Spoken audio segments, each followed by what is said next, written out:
صاحب آئے اور آنے کے بعد کہنے لگے کہ قبلہ یہ فلاں فلاں یہ سب مولویوں کا کام ہے، مولویوں کا رچایا ہوا ایسا ہے ویسا ہے، ہم تقلید نہیں کرتے، ہم فلاں نہیں کرتے، یہ سب غلط بولتے ہیں، یہ ایسا کرتے ہیں، یہ اپنی جیب سے فتوے دے رہے ہیں، اپنی جیب سے بیان کر رہے ہیں، ہم تقلید کے منکر ہیں۔ میں نے کہا پھر کیا کرتے ہو؟ کہ ہم تو امام زمانہ کی تقلید کرتے ہیں۔ میں نے کہا اچھا، میرے پاس بھی کچھ سوال ہیں، وہ بیچارے سستانی صاحب بھی ان کے جوابات ڈھونڈ نہیں پائے، میں سستانی صاحب سے بھی کچھ سوال لے کے آؤں گا اور آپ کی خدمت میں پیش کروں گا، اور آپ سے گزارش ہے کہ امام زمانہ سے جب رابطہ ہو تو ان سوالوں کے جواب ہم تک پہنچا دیجئے گا،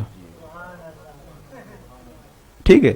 ان سوالوں کے جواب ہم تک پہنچا دیجئے گا۔ خیر چلیں اس کو بھی چھوڑیں۔ میں نے ایک صاحب سے کہا، میں نے کہا ٹھیک ہے، آپ تقلید نہیں کرتے، آپ تقلید کے منکر ہیں، یہ فلاں ہیں فلاں ہیں، آپ مجھے وضو کر کے دکھا دیجئے۔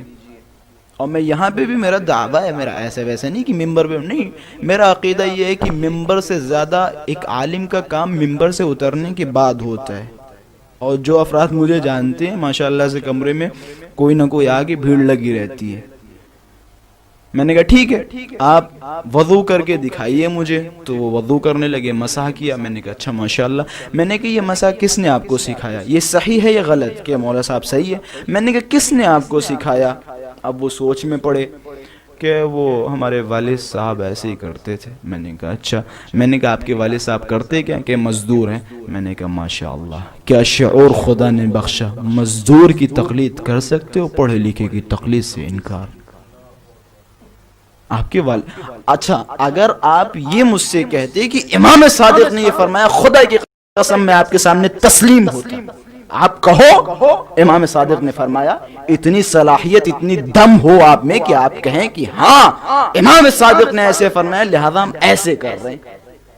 اس کے لیے پھر تحقیق کی ضرورت ہوگی، اس کے لیے آپ کے اندر بھی کچھ ہونا چاہیے نا۔ میں کہتا ہوں میری دعا ہے، خدا کی قسم میری دعا ہے، میں دعا مانگتا نماز میں، پروردگارہ مجھے تقلید سے بچا۔ خوب تقلید سے کب بچ سکتا ہوں؟ جب میں خود ایک عالم بنوں، جب میں خود اپنے مسائل حل کر سکوں۔ ہم تقلید کرنے کے لیے مجبور نہیں کر رہے ہیں کسی کو، یہ تقلید کرنا در حقیقت ہماری مجبوری ہے، ہماری مجبوری ہے، نعمت ہے۔ تقلید اطاعت نہیں ہے، یہ غلط سوچ ہے لوگوں کی، بدنام کیا جا رہا ہے۔ تقلید اطاعت نہیں ہے، تقلید در حقیقت ہم ان علماء سے معصومین کے وہ فرامین سیکھیں جو وہ قرآن و حدیث کی روشنی میں نکال کے ہمارے سامنے پیش کریں، بس اس کے علاوہ کچھ نہیں ہے۔ کسی مرجع کا احترام ذاتی نہیں ہے، یعنی مثال کے طور پہ فلاں مرجع جب پیدا ہوا تو اسی وقت وہ مرجع تھا، ایسا کچھ نہیں ہے۔ ان کا احترام عرضی ہے، عرضی یعنی کیا؟ یعنی کسی علت کی وجہ سے یہ محترم ہے۔ وہ علت یہ ہے کہ یہ قرآن و حدیث کا نچوڑ ہمیں پیش کرتے، بس جس دن یہ قرآن و حدیث کا نچوڑ پیش کرنا بند کر دیں، غلط پیش کرنے لگے، احترام ختم۔ کوئی اطاعت ہم نہیں کر رہے ہیں،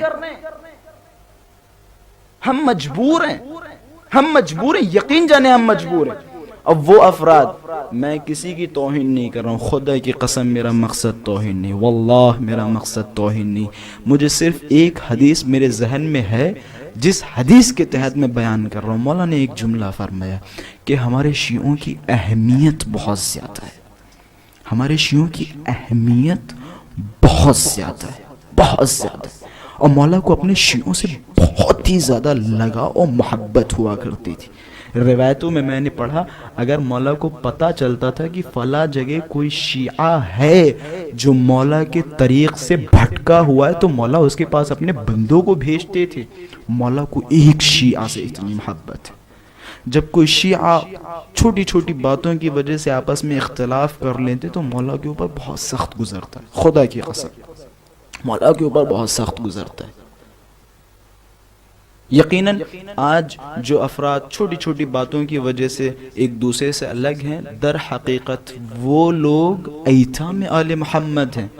مولا نے فرمایا مولا نے کہ جو لوگ ایتام آل محمد کا خیال رکھیں اس کی یہ فضیلت۔ جب کسی نے سوال کیا مولا یہ ایتام آل محمد کون ہے، یہ آل محمد کے یتیم کون ہیں، تو مولا نے فرمایا یہ یتیم وہ نہیں ہیں کہ جن کے باپ مر گئے ہوں، کہ یہ یتیم وہ نہیں ہیں کہ جن کی مائیں مر گئی ہوں، بلکہ یہ وہ لوگ ہیں جو علوم آل محمد سے دور ہو گئے ہوں، وہ آل محمد کے یتیم ہیں۔